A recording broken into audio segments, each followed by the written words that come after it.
তাদের রক্তের উপর দিয়ে এখানে ঘুষ ভাগ বটোয়ারা চলবে, এইখানে নিরীহ মানুষকে মামলা দিয়ে মামলা বাণিজ্য চলবে। এই জন্য কি আমাদের সন্তানেরা জীবন দিয়েছে? নো, তাদের একটাই স্লোগান ছিল, উই ওয়ান্ট জাস্টিস। আমরা ন্যায় বিচার চাই, আমরা দুর্নীতি চাই না, আমরা বৈষম্যহীন বাংলাদেশ চাই। সেই বাংলাদেশ এখনো কায়েম হয় না বলেই আমাদের সেই বুকের সন্তান বীর যোদ্ধারা আবার স্লোগান তুলেছে, আবু সাইদ মুক্ত, শেষ হয়নি যুদ্ধ। আমরা তাদের কণ্ঠে কণ্ঠ মিলিয়ে বলবো, ঠিকই তোমরা বলেছো, আবু সাইদ মুক্ত, শেষ হয়নি যুদ্ধ। একটা মানবিক বাংলাদেশ, দুর্নীতি মুক্ত বাংলাদেশ, দুঃশাসন মুক্ত বাংলাদেশ কায়েম না হওয়া পর্যন্ত আমরা থামবো না। আল্লাহর কসম, আমরা থামবো না।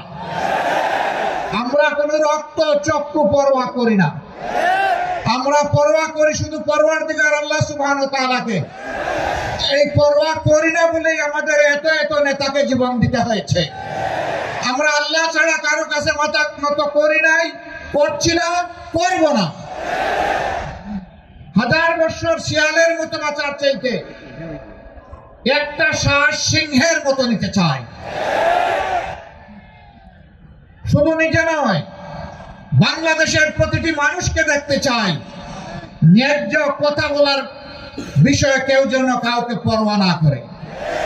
এই সাংবাদিক বন্ধুরা সাক্ষী, 15.5 বছর তারা ন্যায্য কথা বলতে পারেননি।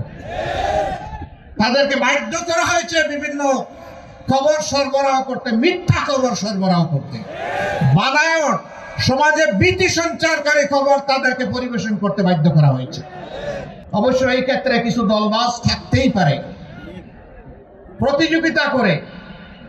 বাঁশ যা দুলে কঞ্চি তার চাইতে বেশি নড়ে।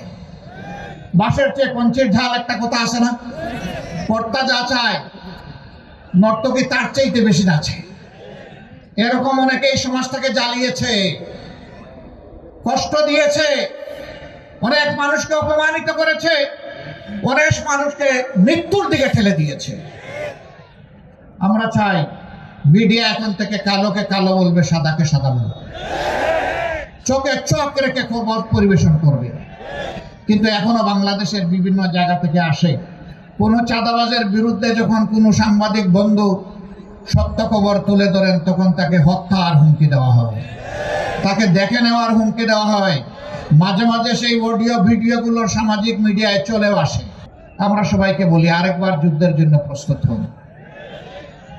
গাছ, খারাপ ফলের গাছ কাটা পড়েছে, কিন্তু আগাছা রয়ে গেছে, এগুলাকে পরিষ্কার করা হবে ইনশাআল্লাহ। প্রচার করা হয় বাংলাদেশ জামাতে ইসলামী ভদ্রলোকের দল, এরা শান্ত এবং এরা বিনম্র, কাজেই সমাজের দুর্দর্শ সন্ত্রাসীদেরকে এরা পারবে না কন্ট্রোল করতে। বাপটা হলো যে, বাবা তোরা ভালো মানুষ, ভালো জায়গায় শান্তিতে বসে ফতমে খাজেগান কর আর ফতমে ইউনুস পড়। এই সমাজ আমরা চালাচ্ছি যেভাবে আমাদের পছন্দ, আমরা এইভাবে চালাবো। আমাদের লুণ্ঠন চলবে, চাঁদাবাজি চলবে, দখল বাণিজ্য চলবে, ঘুষ চলবে। এগুলার ব্যাপারে তোমরা কথা বলতে চাইও না। তোমরা কথা বললে আমরা থামবো না। আমরা পরিষ্কার জানিয়ে দিচ্ছি, 15.5 বছর তো এইরকমই একটা সরকার ছিল।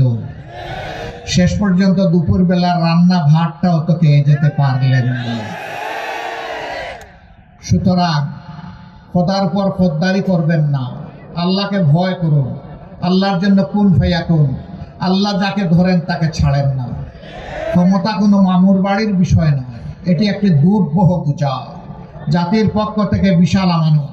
এই আমানত আল্লাহ কাউকে কাউকে দিয়ে পরীক্ষা করেন, আর কাউকে কাউকে সাহায্য করেন।